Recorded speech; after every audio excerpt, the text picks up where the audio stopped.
भोले भक्त वत्सल भगवान की जय। नमः परमहंसा स्वादित चरण कमल चिन्ह मकरंदाय भक्त जन मानस निवासाय श्री रामचंद्राय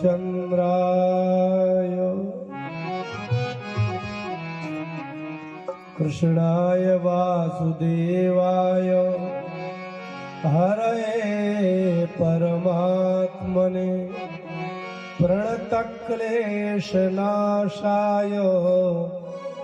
गोविंदाय नमो नमः। अभी हम कलश यात्रा में आ रहे थे, यहाँ पीछे आरोग्य भवन बना हुआ है। बिना संस्कृत का ये श्लोक लिखे आदमी को अच्छा नहीं लगता। वहां लिखा है आरोग्यम परमम धनम, लिखना चाहिए था ऐसा श्लोक। वहां लिखा है आरोग्य परम धनम। अशुद्ध संस्कृत भी लिखते हैं, लेकिन संस्कृत लिख दी जाए तो उसकी शोभा हो जाती है।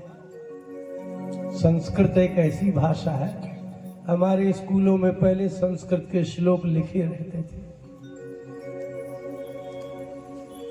इसलिए ये संस्कृत में आपके 18 पुराण है और उसमें 4 लाख श्लोक है। 4 लाख श्लोक, 100,000 का 1 लाख होता है। महाभारत में भी 1 लाख श्लोक है और वो महाभारत हम पढ़ा रहे हैं। 40,000 श्लोक हम पढ़ा चुके हैं। महाभारत के पढ़ा तो चुके हम 1 लाख से ऊपर श्लोक, लेकिन 40,000 श्लोक महाभारत के हम पढ़ा चुके हैं, प्रतिदिन पढ़ाते हैं।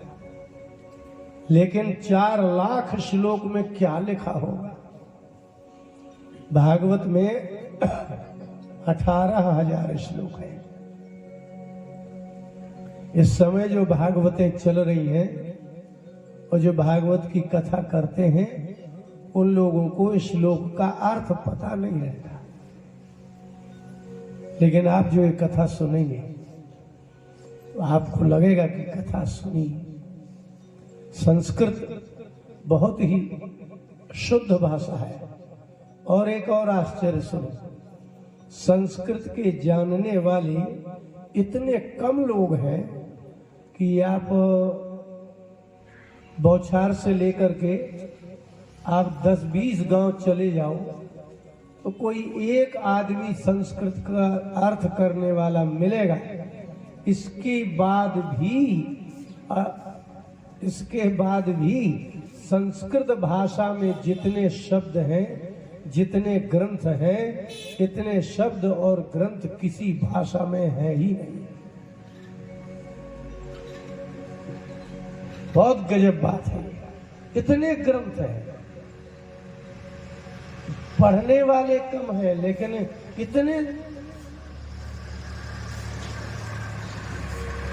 इतना बड़ा पुस्तकालय किसी का हो ही नहीं सकता। इसलिए आप संस्कृत भाषा के बहुत बड़े धनी हैं, जिनके धर्म में इतने श्लोक अभी जीवित हैं और वो लोग भी जीवित हैं जो इनका अर्थ करते हैं। महाभारत के 1 लाख श्लोक का हिंदी अनुवाद मिल रहा है। 18 पुराण के 4 लाख श्लोकों का हिंदी अनुवाद मिल रहा है। कौन कर रहा होगा? इसलिए संस्कृत के विद्वान देवता माने जाते हैं। कोई इंग्लिश का कोई विद्वान हो ना, प्रोफेसर हो, तो भी उसकी देवता की तरह पूजा नहीं होती।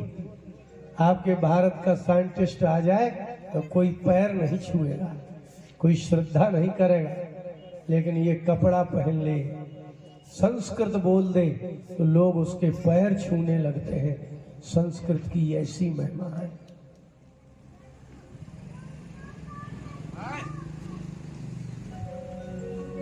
इसलिए आप लोग सब बैठे हैं, बड़े ध्यान से सुनिए।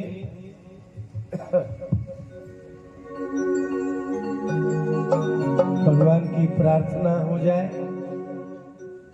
पहले थोड़ा सा कीर्तन कर लीजिए। आपके गांव में तो भगवती दुर्गा का जाने कब से प्रतिष्ठा भी हो रही है। आप लोग बड़े धार्मिक लोग हैं, रामलीला होती रही है। आप लोगों को कुछ सिखाने की जरूरत नहीं है, आप सीखे सिखाए।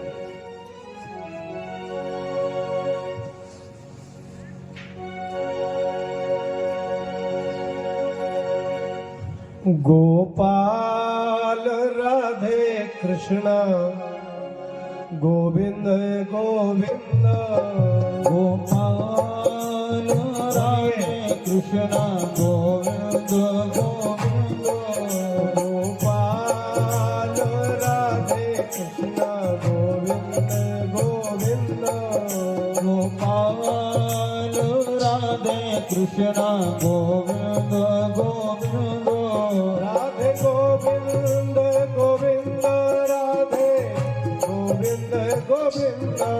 राधे गोविंद गोविंद, राधे गोविंद गोविंद, राधे गोविंद गोविंद, राधे गोविंद गोविंद, राधे गोविंद गोविंद, राधे गोविंद गोविंद, राधे गोविंद गोविंद, गोपाल राधे कृष्णा गोविंद गोविंद, गोपाल राधे कृष्णा गोविंद गोविंद, गोपाल राधे कृष्णा गोविंद गोविंद, गोपाल राधे कृष्णा गोविंद गोविंद। बोले भक्त वत्सल भगवान की जय।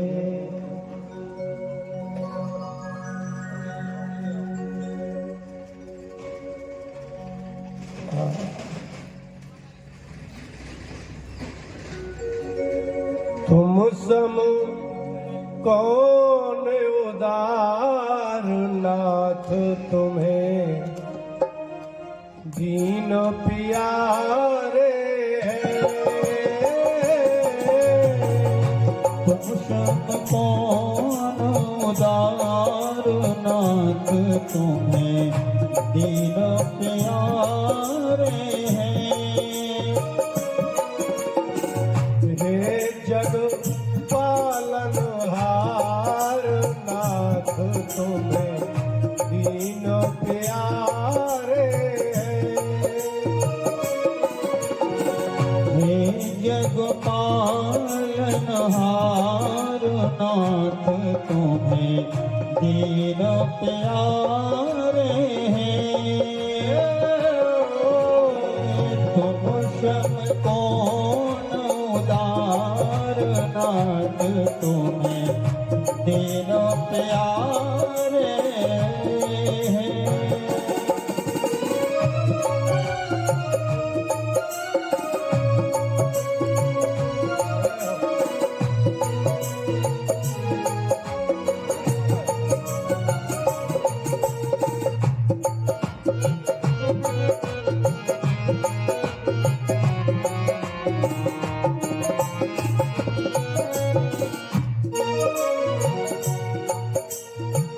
है सब जीव दीन बिन तेरे, है सब जीव दीन बिन तेरे, माया जाल में फंसे घनेरे, माया जाल में फंसे घनेरे।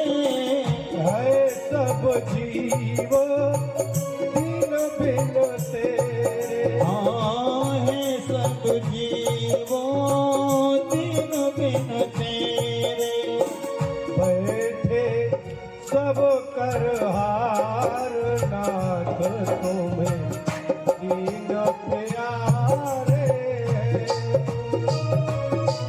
हाँ बैठे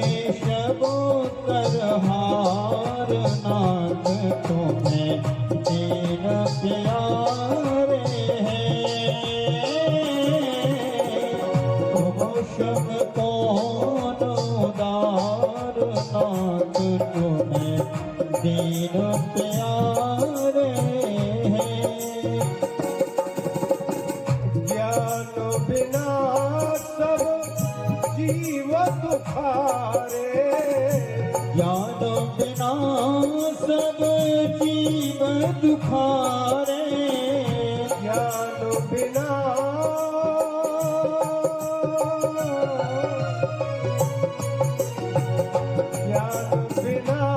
सब जीव दुखारे, ज्ञान बिना सब जीव दुखारे, तुम बिन कौन दिल को तारे, तुम बिन कौन दिल को तारे।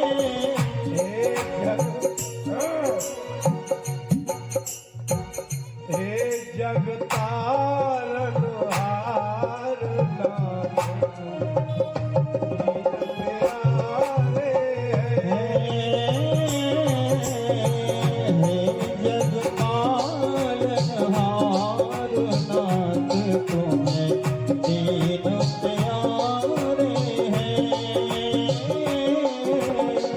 तुम सब कौन उदार नाथ दीन प्यारे हैं।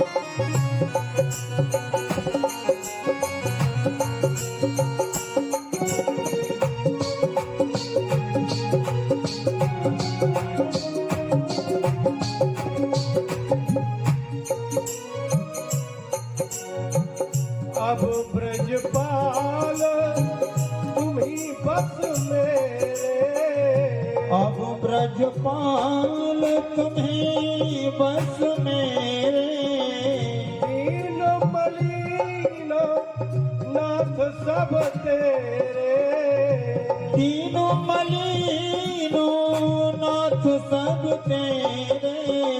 कौन करे उद्धार नाथ तुम दीन प्यारे हैं। कौन करे उधार नाथ तुम्हें दीन प्यारे हैं। तुम शम कौन उदार नाथ तुम्हें दीन प्यारे हैं। तुम शम कौन उदार नाथ तुम्हें दीन प्यारे हैं। तुम शम कौन उदार नाथ तुम्हें दीन प्यारे हैं। बोले वृंदावन बिहारी लाल की जय। थोड़ी गला पकड़ रहा है।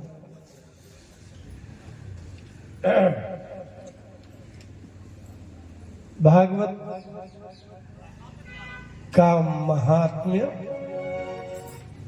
जिसको हम लोग महात्म कहते हैं, उसी को आप लोग हिंदी में महत्व कहते हैं। वो पद्म पुराण में लिखा हुआ है।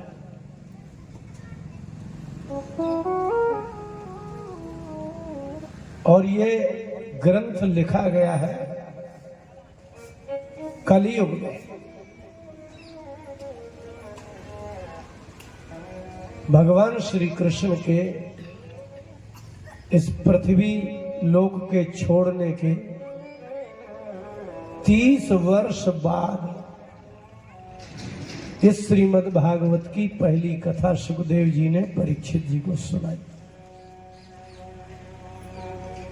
आकृष्ण निर्गमात् 63 वर्षाधिक कलौ गते। कृष्ण भगवान के चले जाने के 30 वर्ष बाद इस मृत्यु लोक में सर्वप्रथम कथा सुखदेव जी ने परीक्षित को सुनाई थी। कलयुग का प्रारंभ हुआ तब युधिष्ठिर संवत चलता था। जैसे अभी विक्रम संवत चलता है, ऐसे ही युधिष्ठिर संवत चलता था। अब लड़कों ध्यान से सुनना, आपका इस समय ईसवी सन 2024 चल रहा है। ईसा मसीह को पैदा हुए कितने साल हुए? 2024। और विक्रमादित्य जी का संवत चल रहा है 2081। आप लोगों को चैत्र वैशाख भूल गया है ना? ईसा मसीह जब पैदा नहीं हुए थे तब आपके यहाँ विक्रमादित्य का संवत चल रहा था। ये 2024 है और विक्रम संवत चल रहा है 2081। 60 साल, ईसा मसीह के 60 साल पहले विक्रम संवत चल रहा था, जो आपके कैलेंडरों में लिखा है। कोई आपसे अगर पूछे कि तो आप कह सकते हो ईसा मसीह जब नहीं पैदा हुआ था तब इस भारत में वर्ष की गणना कैसे होती थी, कैसे गिने जाते थे कि ये क्या चल रहा है? तब जनवरी फरवरी मार्च होता ही नहीं था, क्योंकि ईसा मसीह पैदा ही नहीं हुआ था। तब आपके यहाँ चैत्र वैशाख ये निकलता।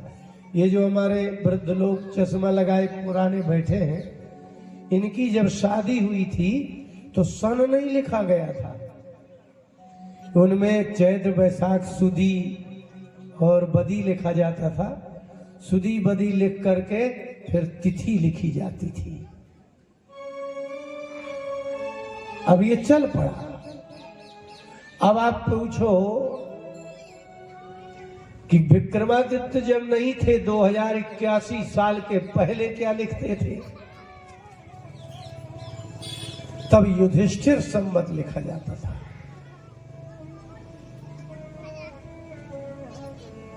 पद्म पुराण का पाताल खंड जब आप पढ़ोगे तो हनुमान जी महाराज किस नक्षत्र में लंका में प्रवेश किया, वो नक्षत्र किस राशि में चंद्रमा था, किस राशि में सूर्य था, कौन सा वर्ष था, ये लिखा हुआ है। आपके यहाँ जो काल गणना होती थी उन नक्षत्रों से होती थी। ऐसा कहीं होता है कि सृष्टि हो और वर्ष 12 महीने का ना हो, ऐसा नहीं है। उसकी बड़ी गणना थी। राम जी का वनवास कब हुआ वो नक्षत्र लिखा है। महाभारत आप जब पढ़ेंगे तो नक्षत्र बाई नक्षत्र लिखा है। हो गया, काल का समय है। आपके भारत का नाम भारत देश ही है बहुत पहले से।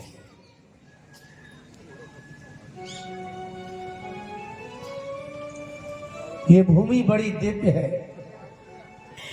आपके यहाँ गंगा है, यमुना है, नर्मदा है, कावेरी है, कृष्णा है, तुंगभद्रा है, ताप्ती है। इतनी पुण्य नदियों से घिरा हुआ ये आपका भारतवर्ष है। इसमें विंध्याचल है, आपका हिमालय है। इसलिए भारत जैसा देश जहां 6 की 6 ऋतुएं होती हैं, गर्मी है, बरसात है, ठंडी है, सब ऋतुएं होती हैं आपके यहाँ। सब फल होते हैं आपके यहाँ। आपकी पृथ्वी बड़ी दिव्य है। नैमिषारण्य ये लखनऊ के पास में है, वहां सब ऋषि बैठे। नैमिषे सूतमासीन मभिवाद्य महामतिम। महामति महाबुद्धिमान सूत जी नैमिषारण्य में ऋषियों के समक्ष बैठे। ये कब की बात है? जब आपका कलयुग 30 वर्ष व्यतीत हो चुका था। महाराज परीक्षित को सुखदेव जी कथा सुना चुके थे।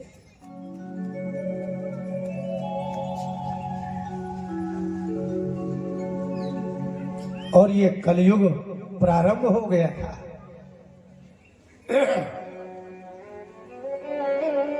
शौनकादिक ऋषियों ने सूत जी से कहा